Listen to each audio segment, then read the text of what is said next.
Halo, perkenalkan saya Erik Effendi. Saya menjabat sebagai Ketua Umum di Kabinet Amita. Dalam mengelola dari satu organisasi yang dimana kita bekerja aja kan sama 2 orang aja pasti ada cekcoknya. Nah, kalau kita bekerja dengan 47 kepala yang selama setahun ini bekerja, tentu saja tidak mudah sih. Kalau tanya ceritanya pasti lebih banyak pahitnya, ada juga senang cerianya ya. Tapi di balik semua itu pengalaman yang mungkin tidak dapat kita berikan selama ini, karena selama kita berjalan setahun tentu saja pasti ada momen-momen yang tak terlupakan sama sekali. Itu bisa menjadi satu hal yang kita ingat selama 1 tahun ini sih. Hai, saya Desinta selaku Kepala Bidang Kaderisasi di Kabinet Amita. Cerita banyak sih, karena satu periode itu kan bukan waktu yang singkat, dan ceritanya itu beragam, ada yang senang, susah, sedih, campur aduk lah. Pokoknya tuh luar biasa lah pokoknya untuk cerita-cerita yang udah terjadi selama satu periode ini. Bagaimana dan seperti apa tingkat kepuasan dengan pencapaian setiap proyek selama 1 tahun kepengurusan? Oke, kalau dari saya pribadi ya, kalau nanya saya pribadi, semua itu sebenarnya sudah dilakukan secara maksimal. Ya, namun kalau nanya tingkat kepuasannya ada di angka sekitar 80-an. Karena kenapa? Karena setiap program kerja yang dilaksanakan pasti itu ada evaluasinya sendiri lagi. Ada kekurangan dan segala macam ya. Jadi itu suatu hal yang dimana mengubah suatu momentum dan suatu program kerja itu bisa lebih baik ya dengan evaluasi-evaluasi tersebut. Karena kalau kita sudah bikin semuanya sempurna, pasti tidak ada namanya regenerasi yang akan terjadi lagi. Tentu saja kalau soal kepuasan sudah mantap dan luar biasa sih. Kalau dari aku, untuk satu kepengurusannya cukup puas untuk semua proyek yang udah terjalani, karena di balik semua itu tentunya kita udah mengusahakan yang terbaik untuk proyek-proyek yang ada, dan semuanya juga udah berjalan dengan lancar meskipun masih ada hambatan, karena memang setiap proyek itu nggak mungkin ada bisa berjalan dengan mulus kan, pasti ada hambatan. Jadi dari aku cukup puas untuk proyek-proyek selama 1 tahun ini.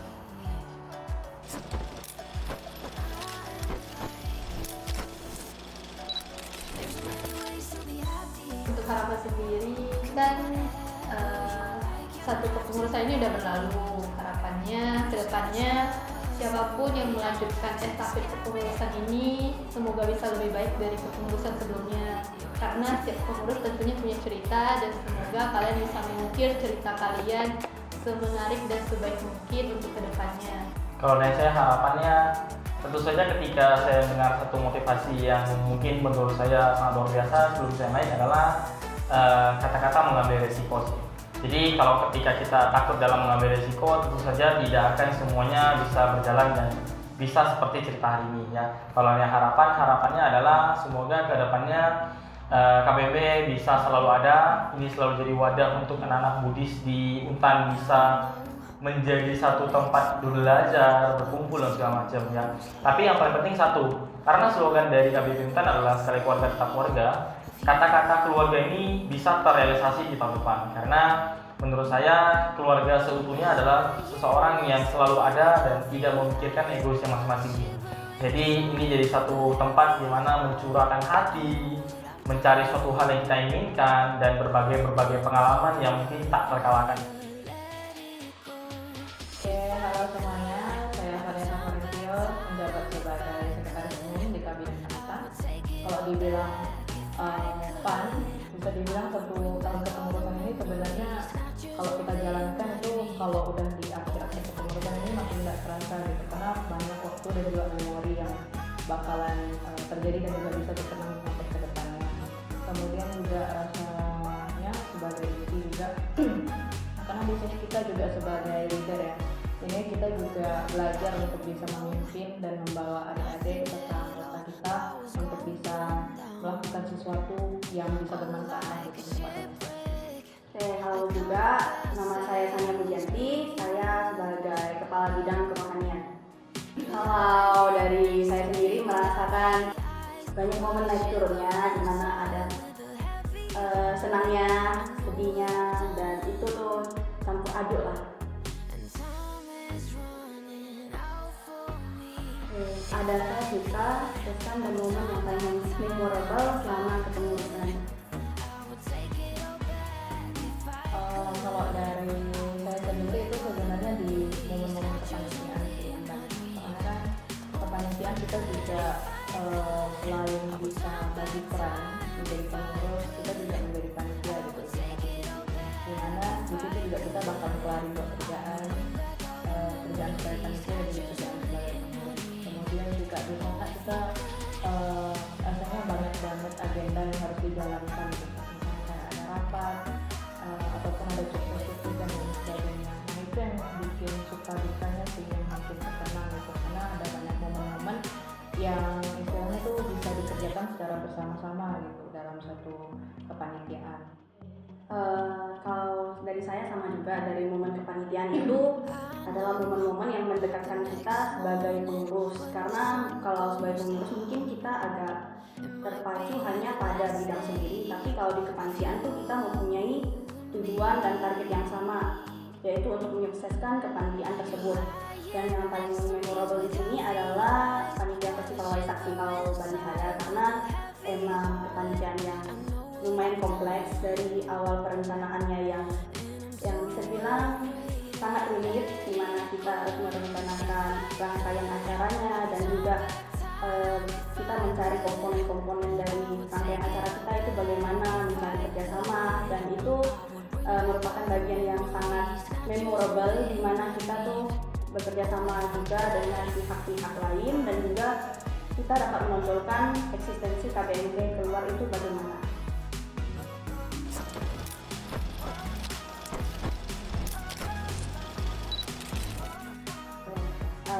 Untuk harapan untuk kepengurusan berikutnya, paling ya kalau bisa ada inovasi lah ya. Inovasi dari Prokja, jangan cuma menjalani Prokja yang ada di kepengurusan sebelumnya, tapi kalau bisa, kalau kalian ada inovasi untuk menciptakan Prokja yang baru dan juga yang lebih bermanfaat, ayo digaskan aja. Dan juga jangan takut untuk menciptakan hal-hal yang baru tersebut, karena selama hal itu baik, maka seharusnya bukan sebagai rintangan bagi kalian untuk melakukan hal tersebut. Kalau dari saya untuk harapan kepengurusan kedepannya itu Yang kuat ya. menjalani kepengurusan, kemudian juga kalian harus tanamkan juga kalau misalnya 1 tahun itu sebenarnya waktunya bisa dibilang pas, nggak bisa dibilang terlalu lama, ya bisa dibilang terlalu sebentar. Jadi ya bisa dibilang pas, jadi hargailah waktu dan momen yang ada di satu kepengurusan itu.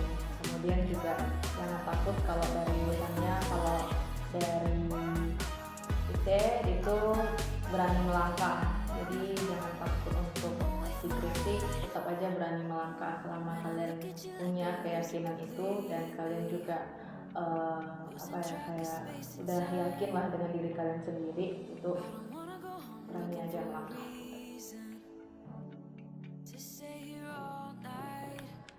Perkenalkan, nama saya Vincent sebagai Bendung Bendahara Umum di KBM.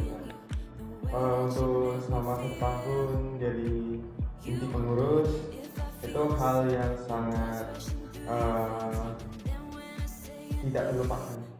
Selama berjalannya juga banyak sekali perubahan-perubahan dari awal, terutama ya dari aku masuk KBM, sangat banyak perubahan hingga sekarang pengurus inti kan lebih banyak tahu tentang KBM ini. Jadi sama 1 tahun ini bersama ke-10 inti pengurus itu mendapatkan pengalaman yang ya, tidak tergantikan lagi. Oke, perkenalkan, nama saya Fendi Sanjaya. Di sini saya selaku sebagai kabit kewirausahaan. Perjalanan 1 tahun ini kayak terasa singkat tapi terasa lama juga. Itu susah dideskripsikan. Di mana dalam 1 tahun ini tuh pasti banyak agenda yang kita lakukan. Kebersamaan kita, suka duka kita tuh pasti ada banyak di satu kepengurusan ini. Dan di mana kita menanggapinya itu adalah suatu tantangan kita sendiri. Jadi menjadi inti pengurus itu adalah suatu kesempatan yang sangat epic lah bagi jalan. Menurut Anda posisi sebagai pengurus inti itu seperti apa? Posisi sebagai pengurus inti, pertama itu adalah pengurus inti itu kita seperti sebagai ya, abang, karena kita juga dapat ada adik-adik yang dari angkatan 22 dan juga 23, mana kita di situ juga berperan sebagai abang. Kalau dari sisi kepengurusan sendiri itu kita sebagai pemimpin yang memimpin sebuah organisasi yaitu KPU gitu. Jadi memimpin dan juga meneruskan perjuangan dari sebelumnya. Apa yang bisa Menurut saya pengurus itu adalah suatu posisi yang tak tergantikan. Di sini kan KBB itu sebuah keluarga, jadi itu pengurus itu sebagai orang tua bagi anak-anaknya, terutama saya sebagai kabit kan, itu sebagai orang tua lah bagi anggota-anggota saya, dimana setiap orang pasti ada sifatnya masing-masing. Jadi guru baiknya itu dia tetap adalah adik kita, keluarga kita. Jadi gimana kita menjadi lebih dewasa dan mencoba untuk memposisikan diri kita sebagai abang yang baik. Dan walaupun adik kita melakukan hal yang kayak tidak sengaja membuat hati kita sakit, itu dimana kita belajar untuk lebih dewasa dan tidak mudah terganggu terhadap hal-hal seperti itu. Jadi setelah Anda menjadi pengurus inti, diharapkan mental Anda itu semakin kuat. Jadi ya, kalau Anda bisa cobalah.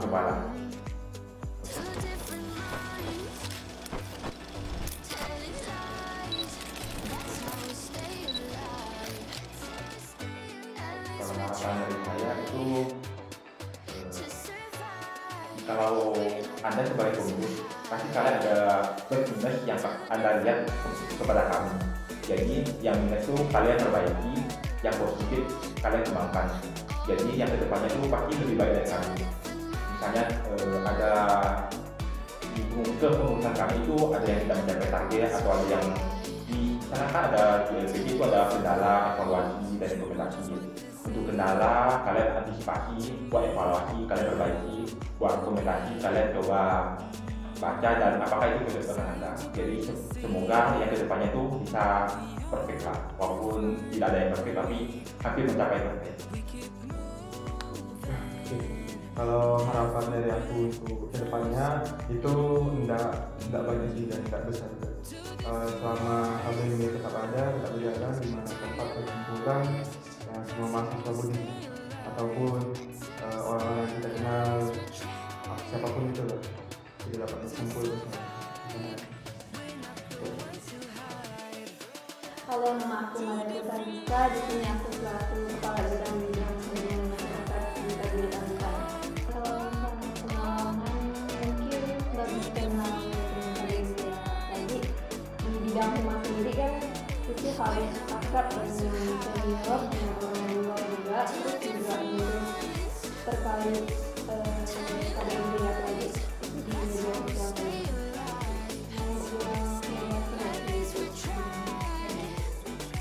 Halo, nama aku Nipung. Di sini aku sebagai wakil ketua umum di Kabinet Angkatan. Pengalaman selama 1 tahun kepengurusan itu sangat banyak ya, terutama dari segi kegiatannya dan juga kegiatan dari kepanitiaannya. Itu baik di kegiatan festival Waisak maupun Kalpa. Dan yang sangat berkesan bagi aku sih di kegiatan Kalpa sih, karena di situ aku juga sebagai PM di sana, kami juga membantu acara dalam menyusun kegiatannya, dan itu juga merupakan suatu pengalaman yang sangat seru lah, karena aku tuh menjadi suatu posisi yang tidak akan pernah dirasakan oleh orang lain pada tahun ini. Apalagi tadi pertanyaannya?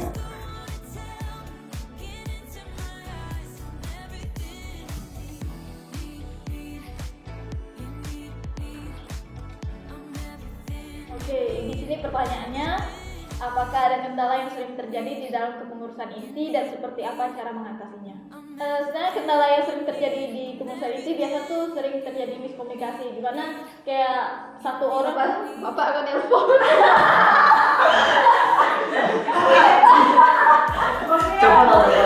Maaf banget kata gue teh.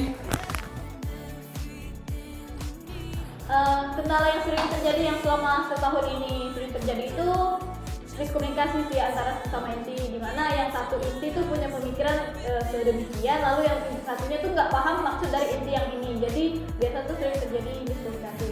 Ya cara kami mengatasinya, biasa kami tuh lebih ke banyak kompromi dan juga diskusi sih untuk cari solusinya. Dimana di antara sesama inti juga harus saling terbuka supaya masalah yang dihadapi itu bisa cepat diselesaikan. Kalau dari aku selaku inti sama sih sebenarnya, soalnya yang paling sering ditemukan pasti miskomunikasi, caranya juga sama. Tapi kalau misalnya selaku kabit humas itu mungkin lebih ke yang paling sering dapat evaluasi itu terkait jargonnya, karena sering nambah kelas, sering salah jargonnya. Cara nanggulanginnya tuh sebelum di jargon itu diperhatikan dulu terkait jargonnya, terus lebih banyak komunikasi juga terkait rasa yang mau di jargon. Untuk cara mengatasi miskomunikasi ini adalah saling keterbukaan, dimana kalau memang dari satu inti itu punya sesuatu yang ingin dilakukan itu harus saling terbuka, harus saling jujur, kayak misalnya oh yang inti ini mau kayak gini loh, jadi yang lain kan ketika dia jujur yang lain juga paham apa yang dia pikirkan. Jadi tidak ada yang harus ditebak-tebak ataupun harus kayak nyari tahu sendiri gitu. Jadi keterbukaanlah yang membuat miskomunikasi ini jadi lebih berkurang.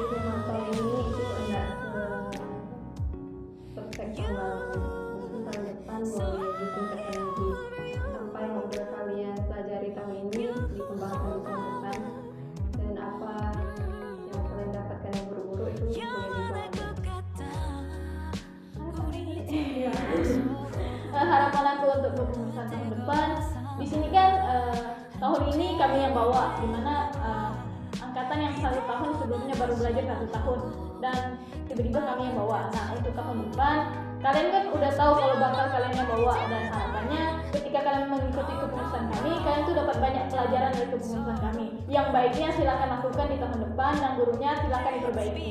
Dan aku juga berharap semoga di kepengurusan tahun depan tuh bisa lebih banyak improve lah terhadap program kerja. Silakan lakukan program kerja yang memang sesuai dengan kemampuan kalian.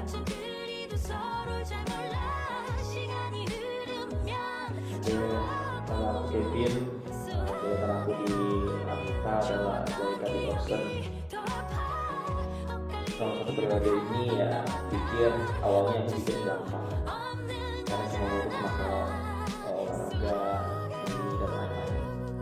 Ya aku pertama juga lihat kabin aku sebelumnya juga mungkin tidak sesusah atau sekompleks dengan kabin yang lain. Cuma posisinya awalnya oke lah, awal-awal urusan oke, nyaman, tidak berat. Tapi seiring berjalannya waktu, saya merasa tuh dari segi anggota yang diatur, di situ banyak waktu yang bentrok antara waktu pribadi dengan waktu organisasi itu sampai juga rasa besar, kecewa, senang, bahagia itu campur aduk satu. Tapi syukurnya di akhir ini ya ada rasa sedikit puas bisa menyelesaikan ini sampai detik ini tanpa rasa ini meninggalkan setengah jalan ini. Setelah setahun sendiri lah dari kami. Aku menghormati jabatan aku di sini sebagai ketua panitia.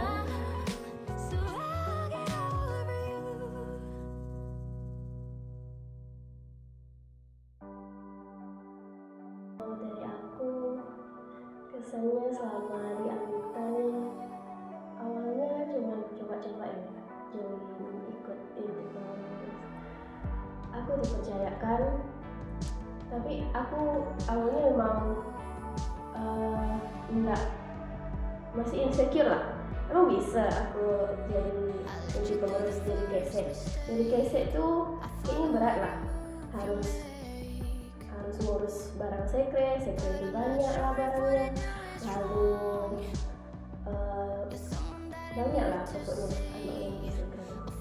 Lalu tapi aku punya partner yaitu sekom aku, jadi tidak sesusah yang aku bayangkan sebelum aku melangkah untuk jalani si inilah seperti pengurus dari kesek ini.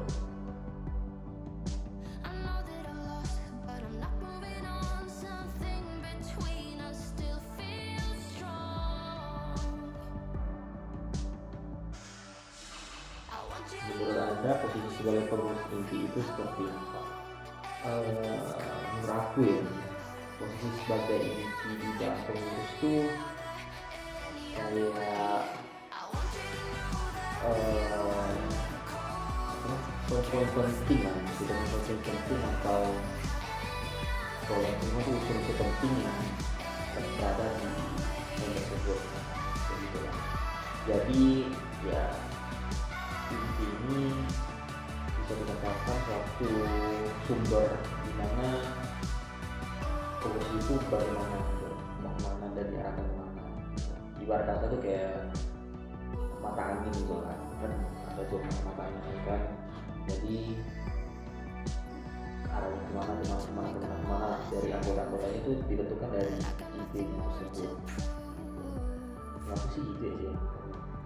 Jadi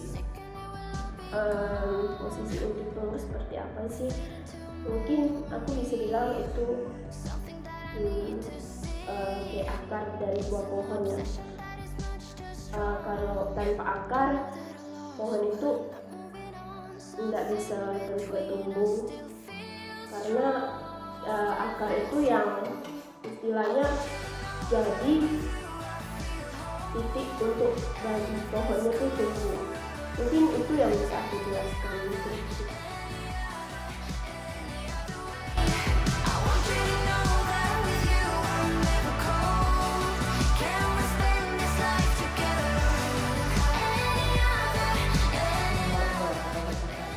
Pengalaman Kalau dari saya Maknyos. Dari aku keren. Kalau dari saya itu bebas sih. Kalau aku Amita ambil dari kata A berarti Amadi. Kalau dari aku semangat. Kalau aku bombastis, semangat. satu kata ya, ini kebanggaan sih.